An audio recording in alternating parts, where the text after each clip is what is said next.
Welcome back to the John Fredericks Radio Network. You're on with Colonel Mike. I'm filling in for John. John's had a great week off, and it's been a great week with a good guest host. On the line with us right now is Debbie DeGroff, who wrote Between the Covers, What's Inside childrensbooks.com. And Debbie, if you would you like to read the narrative that you sent me? Do you have that in front of you? I do not have that in front of me. Okay, I'll give you a minute. Can you get it up? Or you want me to read it? Why don't you go ahead and read that? Okay. She sent, this is really nice. The subject of children's literature ultimately affects everyone. Once one is truly literate, what one reads makes a huge difference. We are told that reading books about being kind or about not being a bully will help us to be kind and not be a bully. However, the numerous books condoning every vice known to man are supposed to leave the children unscathed. No one would argue that the ideals that made this country great have been eroded. Individualism and patriotism have become the unpardonable sins. If God is mentioned in all of these books, he has become a she or who is inside everyone and everything, connecting the divinity in all of us. These ideas came from somewhere. Perhaps we need to start looking between the covers. That's really great. I like that. Thank you. Debbie, tell us about the book. Someone told me about you, and I finally contacted you, and I said you should be on a radio show. I know you've been on a few YouTubes. So tell us a little bit about your background, why you wrote this book, and why it's needed. Well, I actually started when our oldest child began to read, and I was taken to the library, and I had always been a voracious reader, so I started checking out all of the new books, and it was very different from what I had grown up with. So that started a journey of over 3 decades, actually, and I found out over the years that parents normally do not know what is inside a children's book. I didn't. They believe that they're safe or neutral, whatever that means, and they really have no idea that these things would be in a children's book. Mm-hmm. For example, on Tucker Carlson the other night, he was showing clips from the meeting between the mayor of Chicago and the alderman. Mm-hmm. And you noticed on the screen there were 3 profanities, and they were all blacked out. Wow. But that doesn't happen in children's books. One book that was published by the Simon & Schuster Children's Publishing Division has over 1,300 F words alone in the book, and about 900 other choice words. And those over 2,000 words are probably the nicest part of the book. Mm. And that's just profanity. And I found over the years that most parents have no idea that there's even a DAMN in a book. What did you say? A BAMN? No, the D word. Okay. The D word. I mean, They're surprised because when they see things bleeped out of Family Night and the news, they have no idea that these things are allowable in children's books. Well, there's a lot more allowed in the libraries today than children's books. Than just profanity. Exactly. The sex that is in children's books, some of it would only be found actually in hardcore porn. It's amazing. And what grade level? What grade level, Debbie? These would be young adult, which would be 9th to 12th graders. Okay. That's who that they're marketed to. And I think sometimes, Steve, parents assume, well, that's just young adult books. I have little children. This really doesn't affect me at all. Mm-hmm.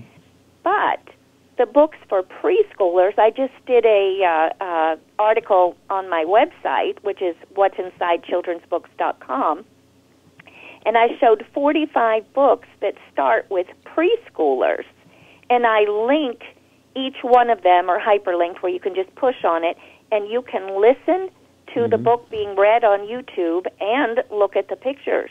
and you'll see these children are being indoctrinated in social activism. They're being feminism, the LGBTQ things, the transgender. And I'm sure your listeners understand how important it is to teach 4-year-olds how to protest, strike, boycott, resist, and file lawsuits. Let Lawsuits alone change too. Their genders. Lawsuits too. Amazing, huh? Yes, it is. Yeah. Is this in the public school system or just in the libraries or both? It would be both. Mm. It would be both. And whatever, this is my personal contention, is that whatever message that they want children to pick up usually occurs first in the children's books before it becomes mainstream in the movies, the games, the music, and the television.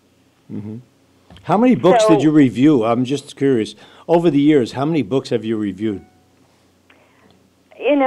I don't know, probably thousands of them. Wow. I have read, seriously. Mm-hmm. I started reading juvenile books. And juvenile books, some of them, truthfully, take you maybe 20 minutes. Okay. And so I encourage parents with young children, your preschool books, they have to be very careful of. This is where they are seriously indoctrinating the children. They're not waiting till these children get radicalized in college. Mm-hmm. These kids are being radicalized when they're toddlers. Right. So what is it they're radicalizing? Do they talk about God? Do they talk about what do they talk about with religion, or God is a she or he, or what? Okay, that's normally not so much in your preschool books. Mm-hmm. When you move up to the juvenile and the young adult, they're very strong messages. It's always with contempt as far as Christians and Christianity. All other religions are basically wonderful. Oh, so with Buddhism and other religions, okay. Yes, yeah. Islam is heavily promoted. Mm-hmm. Yeah, in fact, I have a whole article on my website on that.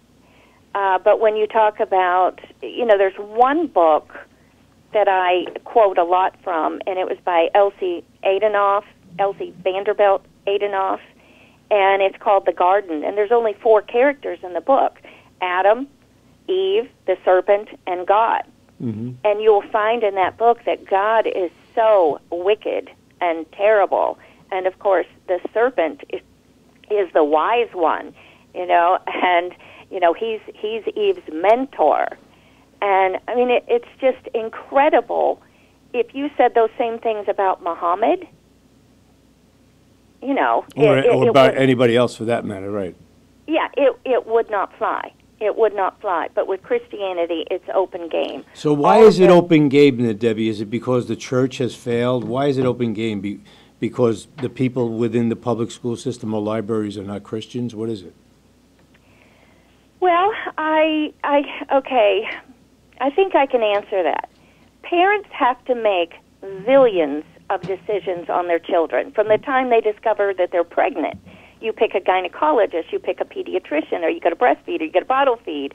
The list goes on and on and on. Are you going to homeschool them? Are you going to send them to a private school, a public school? But when it comes to children's books, they're conditioned to believe that if they even bring one up for discussion, that they are somehow a censor, a narrow-minded bigot, religious bigot, a book burner. And so it's just considered off limits. And so parents don't look, and like I said, usually they think that they're safe or neutral.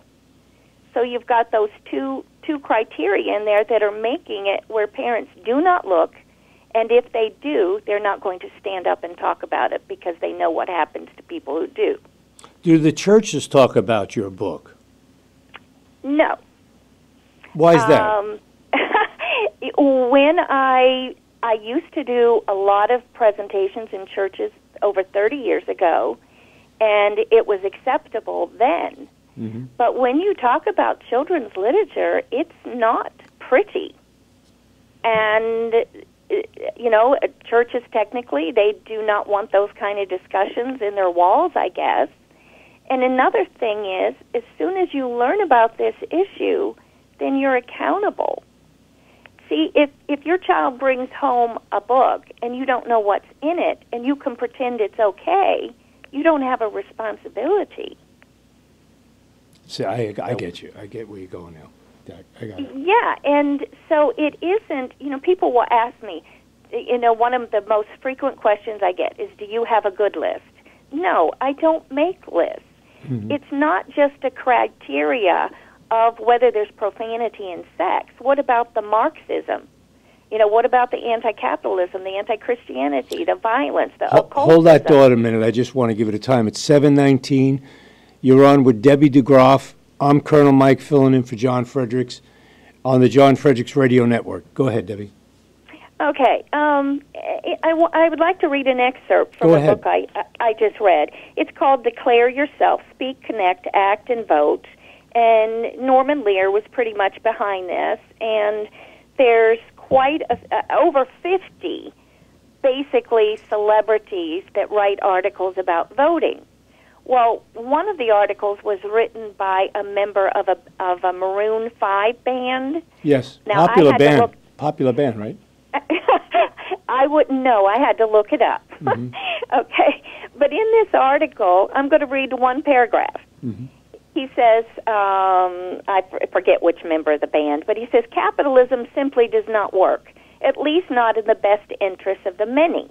The Great Depression proved this, and the lesson learned from the economic recovery of the 40s and 50s is that capitalism can only be maintained by constant war and confusion. This is the world in which we live.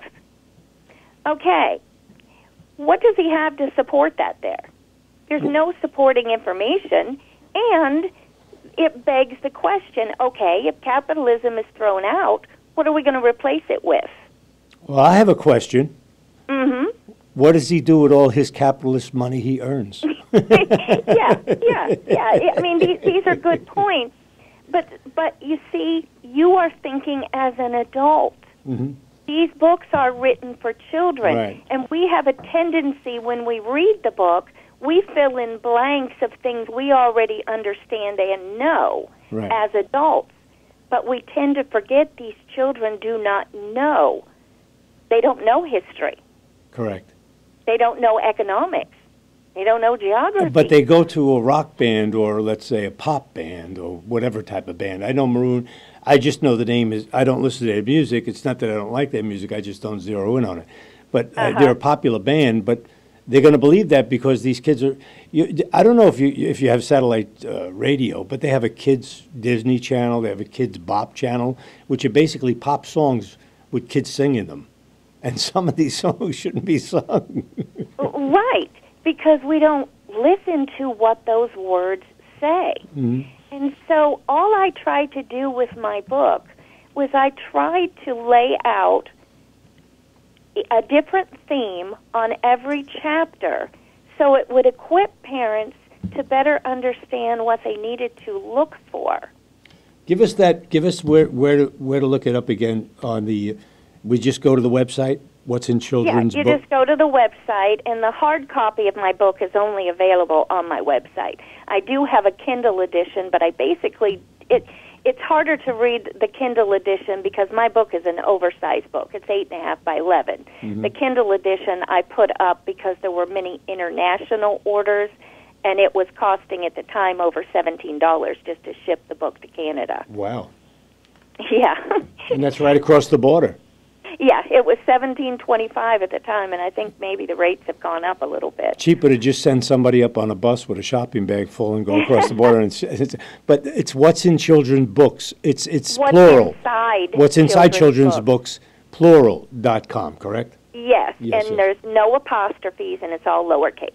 Okay, and that's the website, and then they can see what you're doing on that. This is really important and this is the reason I wanted to have you on, too. It's like everybody's saying now, where we are today, COVID, election season, how did we get here? It's all about how did we get here. Everything's like, oh, how did we get here? Like this just, we woke up one day and America was upside down. No, we got here because it was planned. Okay? Yes, this is a very, very good point.